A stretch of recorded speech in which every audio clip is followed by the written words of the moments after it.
Dr. Juice here.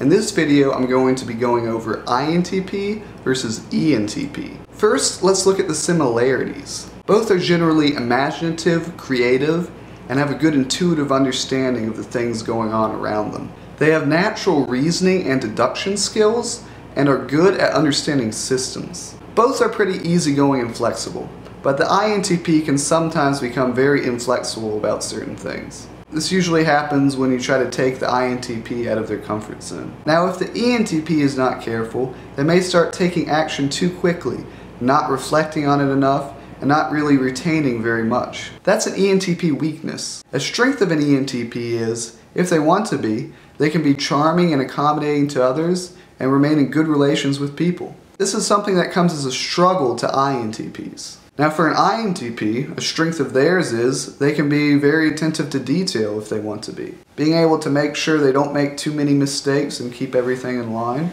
Being this way can be a struggle for ENTPs. Sometimes people can mistype themselves, and a lot of times ENTPs will mistype themselves as INTPs. There's a couple reasons for this. One of them is people often associate extroverted with being confident in social situations, whereas introverted as being nervous and anxious in social situations. This isn't really what we define introvert and extrovert as in Jungian terms. Introvert means you pay more attention to the subjective side of things, your thoughts, your feelings, what goes on in your head. Extroverted just means you pay more attention to objective things, possibilities outside in the external world, activities. You can have a shy, socially awkward extrovert and a very confident introvert.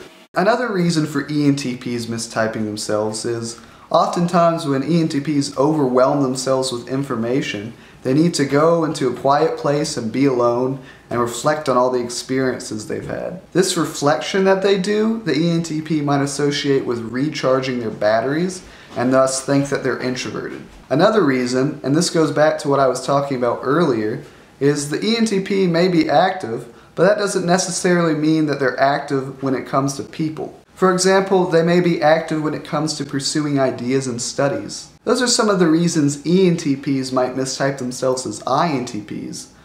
But the other way around doesn't really happen very much. INTPs mistyping themselves as ENTPs, this only happens a small percentage of the time. Sometimes you might run across some INTPs who are very socially active and involved with people. That wraps up INTP versus ENTP. If you like what you see, subscribe because there will definitely be more MBTI videos in the future. If you have any questions or suggestions, just leave me a comment or send me a message.